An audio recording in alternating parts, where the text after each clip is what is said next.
start this off, I love you. We have some obvious changes going on here with the hair, and I don't think in my last video I was wearing glasses, so I suppose that's new as well. Right now for me it's Monday, but you won't get this until Wednesday, so hopefully nothing too radical will change in my life in the next 2 days. And I guess if anything does, I'll just include it in my next video. I just watched Lauren's video, which was lovely. I really liked it. It was pretty. And I did not know anything about salt flats, and I'm really glad that you mentioned them because I'd seen pictures of salt flats before, but I didn't know what they were, and I always wanted to know what they were. I don't know what I thought. I guess I thought that maybe they were just ice, like really reflective ice or something.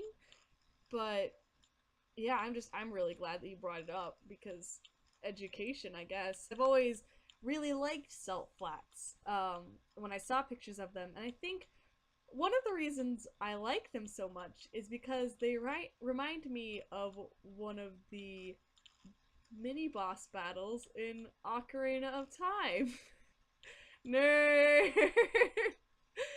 But okay, in Ocarina of Time, it's a Legend of Zelda game. It's probably in a lot of people's minds, it's the best Legend of Zelda game, and I love that game. 10 out of 10 would definitely suggest. But in the Water Temple, which is a bitch, by the way, as are all the Water Temples. So in the Water Temple, there's this room where when you walk in, well, Link walks in, but you're playing as Link, so you walk in and you're on this tiny island that's settled in the middle of this lake. And the lake is a perfect reflection of the sky around it. And, like, you walk on the lake also, so that's why it reminds me of a salt flat, because even though it's technically a body of water, like, get it? Haha, Water Temple, it really is more of a salt flat. Like, it's a giant puddle, like you said.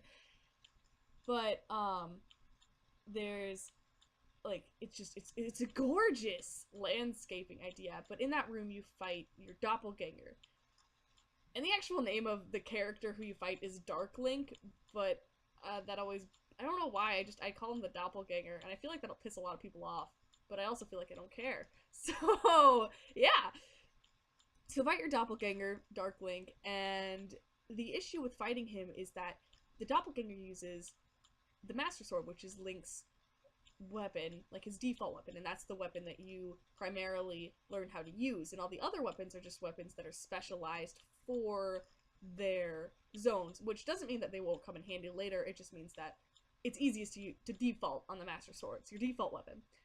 So, but when you fight the Dark Link, if you fight him with the Master Sword, it's really difficult. He mirrors your every move, and it's like he already knows what you're going to do. But if you use something different, one of the weapons that you get that are specialized in the different zones, then it's a lot easier to beat him. Ocarina of Time is the first game I remember playing that really had an effect on me, and I think one of the issue is that in a lot of video games they do this, but especially in the Legend of Zelda game, they hide all these little life lessons within it. And I guess that's going kind of deep, and that's taking this pretty seriously, but sometimes when I would get stuck on things, I would think about that particular battle and how sometimes you can't default on what you know or what you're used to doing, and how sometimes you have to use things that you're not as comfortable using to get around a situation.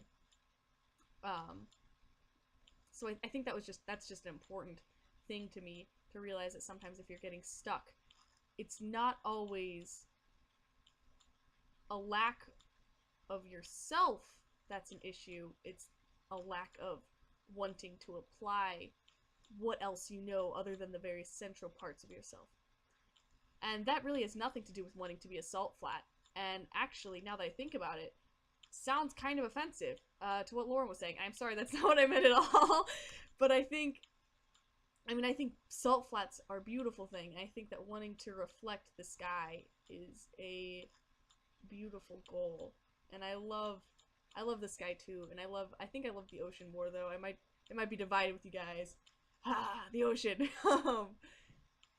That didn't make any sense, but I love the sky like Lauren. Not as much as Lauren. Lauren wins in the sky debate.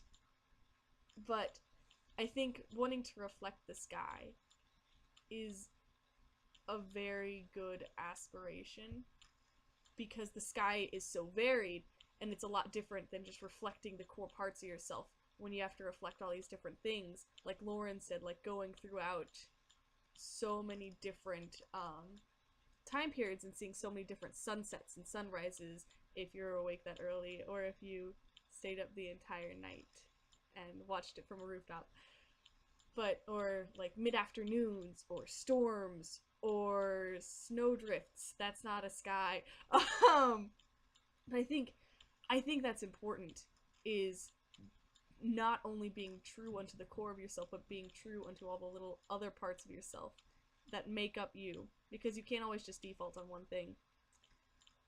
And I think being a reflection of a kaleidoscopic image is a good thing to want. And I think it's something we should all want. So I commend you for that. But I think that it's important, uh, the idea that something could be so perfect, that there could be such a perfect place in this world that there was no horizon because there was no need for one anymore. Songs. I have two songs for you guys because I guess just because I'm awesome. Actually, one of them I'm just putting in there because it's very silly, and all the songs have been very not silly. Lauren, no, I'm just kidding. I love your songs, but one of them is very silly, and it's called Toy Food, and it's by Lemon Demon, and the entire song is just about plastic food. I don't think it's a song you're supposed to like seriously, but I unironically like this song, and I unironically suggest this song for your listening enjoyment. The other song I have is a sappy song, and it's called Rivers and Roads by The Head and the Heart. And I think I've mentioned this song to both of you and told you that it reminds me of you guys. I love you guys, and I'll see you later. Goodbye.